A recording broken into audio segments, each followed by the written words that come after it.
Ladies and gentlemen, may I have your attention, please?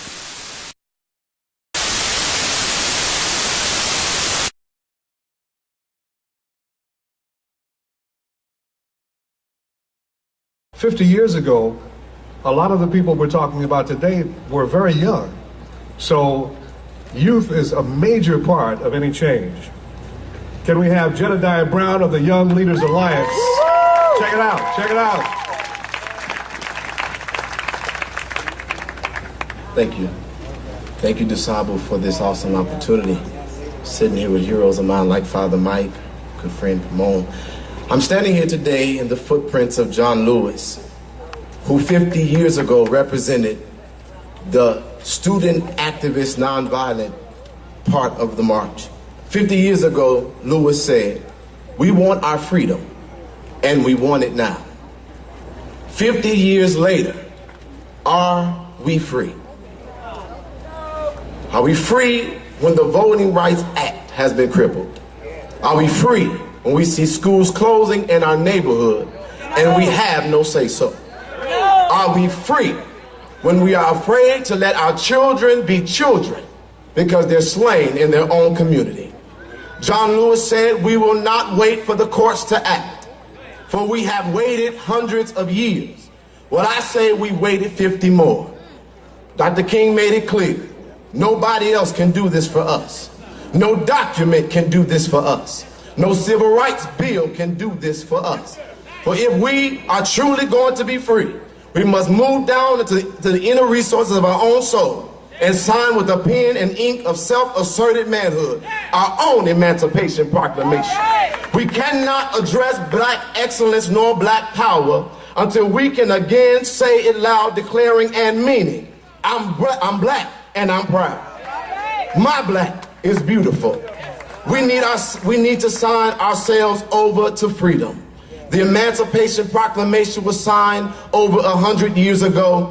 Today is our turn. We must remember the power and possibility of Martin Luther King's dream. 50 years ago, 50 years from now, our children will remember us today. What will they say? They will say we defined ourselves. We named ourselves. We no longer settle for what others have called us. But we are no longer coons and niggers and Negroes or color. We will not accept what the media has said and continues to say, no longer with words, but with imagery. When we stand before an American court of law, they tell us to tell the truth, the whole truth, and nothing but the truth. So help me God. So help us, God, because 50 years later, someone is still telling lies. Still today, we are portrayed as lazy and aggressive, suspicious, or wait, suspect. We are still portrayed as poor and conscienceless animals. And the biggest lie that I've heard since I've gotten active in the city of Chicago is that the black man is hopeless. Because hopeless and chosen don't mix.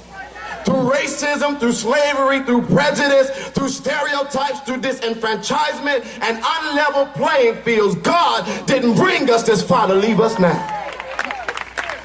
We are not the stereotypes. We are not Mandigo. We are not Mammy. We are not thugs. That's not the whole story.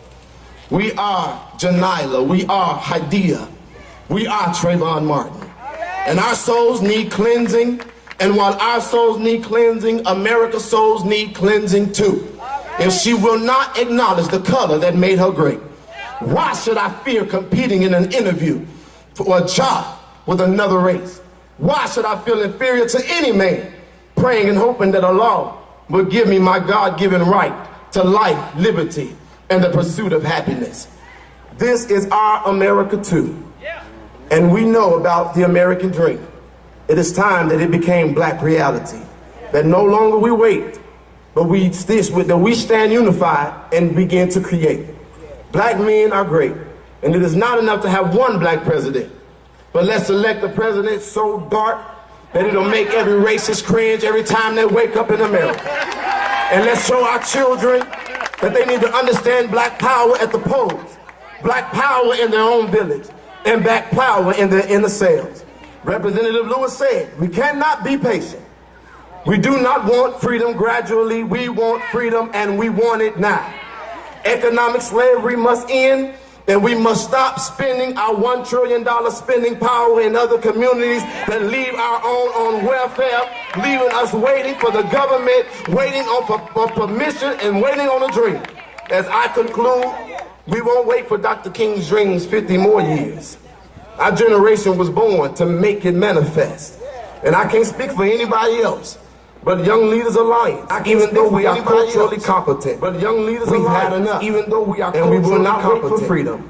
We've had enough. And we want our freedom, and we want it now. And we want our freedom, and we want it